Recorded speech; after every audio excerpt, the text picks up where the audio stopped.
I have always sought solace in the wild places, the ancient woods that press against the edges of our towns.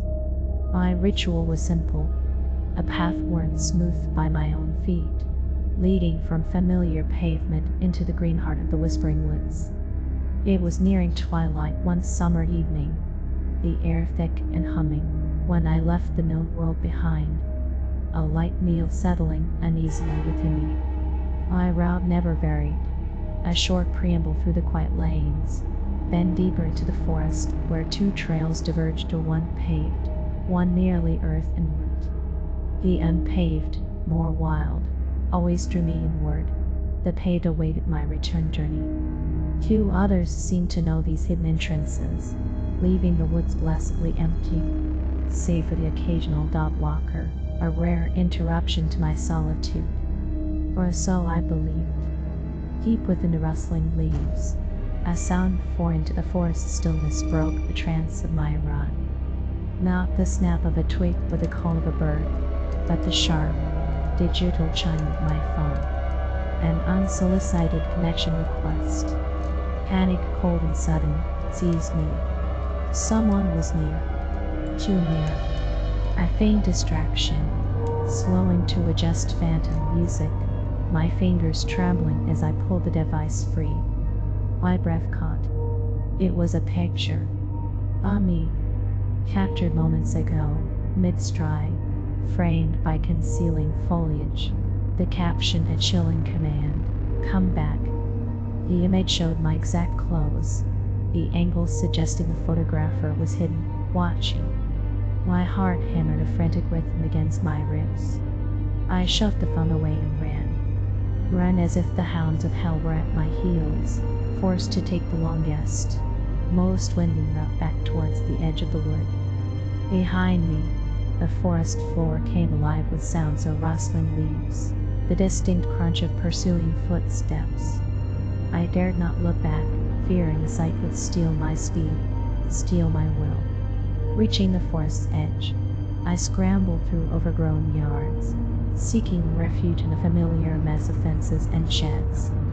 I lost my pursuer, but the last sound that reached me from the tree line was the unmistakable clank of metal striking metal, a sound that spoke of implements, of intent far darker than mere observation.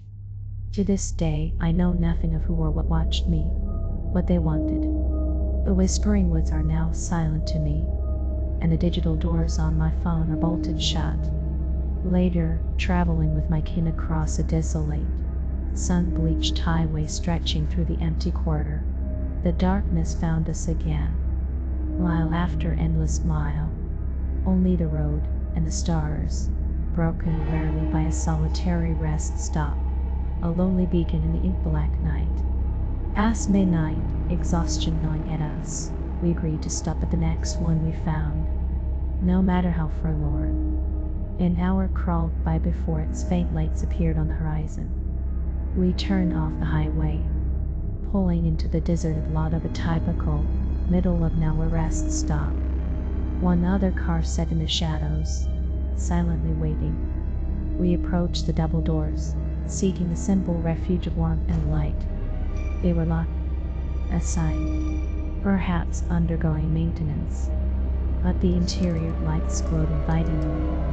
Pressing my face to the glass, hands cupped against the glare, I peered inside, and saw it, a vivid, horrifying splash of crimson on a door near the back, stark against the pale wall. Not a stain, but a streak, thick and glossy, the color screaming of recent violence. Blood. I froze. My companion began to hammer on the locked doors, oblivious. I pulled him back, pointing to the terrible sigil on the wall. A color drained from his face, leaving it a ghostly white. We stumbled back towards our car, the silent vehicle in the lot suddenly drawing my eye. No plates. Multiple dents like old bruises. And a gun rack, empty and waiting, visible in the back window. We drove away, the rest stop doors beginning to open in our rearview mirror, a silent invitation into the darkness within. No one emerged fully before we vanished back onto the highway. Hours passed before we found a signal strong enough to call the authorities. They promised an inspection.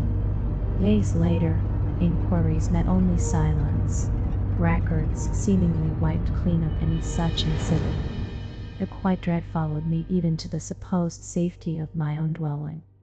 Alone save for my small hound, the house felt vast and silent under the midnight sky. My ritual, letting the dog out for a final patrol before sleep, claimed us. He darted into the night, the front door closing and locking behind him. He usually took a few moments, exploring his patch of darkness, before scratching impatiently to be let back in. Tonight, the familiar scratching came soon. As I descended the stairs, ready to welcome him back, a strange caution, an old habit ingrained since childhood, made me pause. I always looked through the peephole. Always. A moment of certainty before opening the door to the unknown. My eye pressed to the glass. I saw not my dog, but a figure, man-shaped, hunched close to the door, head bowed, utterly still, gazing with unsettling intensity at the doorknob. I froze, trapped by the image. The scratching came again, louder this time. My gaze darted down. It was his hands, moving against the wood, mimicking my dog's signal. He was pretending, waiting for me to open the door. A cold terror tightened its grip. My dog, was he safe? I fumbled for my phone, needing proof, needing help. But the peephole distorted, refused to focus, the lens too small to capture the horror pressed against my door. Suddenly, the figure straightened, pulling something from beneath his shirt, a knife. The scraping sound changed, became metallic, deliberate, as he began to work at the lock. Time stretched, measured only by the desperate attempts at forced entry. Then salvation. My dog, small but blessed with a surprisingly deep bark, finally noticed the intruder. His sudden, furious barking, magnified by the night and the man's inability to see him clearly, was enough. The figure startled, hesitated, then turned and ran, melting back into the shadows from which he came.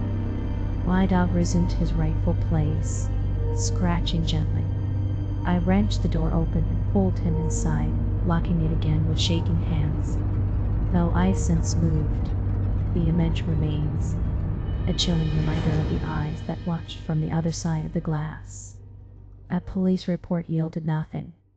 The road continued to call, but not always by choice. Financial hardship cast me adrift, my car becoming my unwelcome home. One night, utterly drained after a long shift, I sought refuge in an anonymous parking lot beneath the cold glare of sodium lamps. I crawled into the back, leaving the keys in the ignition for warmth, forgetting, in my exhaustion, the simple act of locking the doors. I fell into a heavy sleep, the kind that pulls you down into darkness. I woke slowly, senses muddled. It was still dark. A low hum vibrated through the car. Instinctively, I looked out the window. Heath, blurring past at speed. My heart leaped into my throat. Someone was driving. A hooded figure in the driver's seat, the face obscured, the destination unknown. Panic surged, sharp and primal. My hand sneaked towards the passenger's side, fumbling for the compartment where I kept a small, sharp blade. I found it, gripped it, and lunged forward, screaming, the knife thrust in towards the shadowed shape. Through the rearview mirror, he must have seen it. He slammed on the brakes, the car screeching to a halt, the sudden stop throwing me forward. Without a word, without a look back, he wrenched the door open and vanished, swallowed instantly by the dense, surrounding forest. I sat there, gasping, the silence deepening after the scream and the sudden stop. Where was I? A nameless, isolated road choked by trees. Locked doors now seemed the only barrier between me and the impenetrable darkness outside. My phone offered no comfort or no service. Turning back, I drove for 2 agonizing hours before the signal bars flickered to life, revealing the terrifying distance I had traveled from my starting point. Who was he? I me. Was it simple theft, or something far more sinister? A planned abduction interrupted by the desperate lunge of a cornered animal. Even the promise of human connection felt tainted by the encroaching dread. In my restless early 20s, I navigated the shallow waters of digital dating. Most encounters were forgettable, some merely disappointments. Then her profile appeared, unusually close, just a few miles away, suggesting she was new to this digital marketplace of faces. We exchanged messages, agreed to meet for dinner that evening. I set her address into my Gibson apartment complex.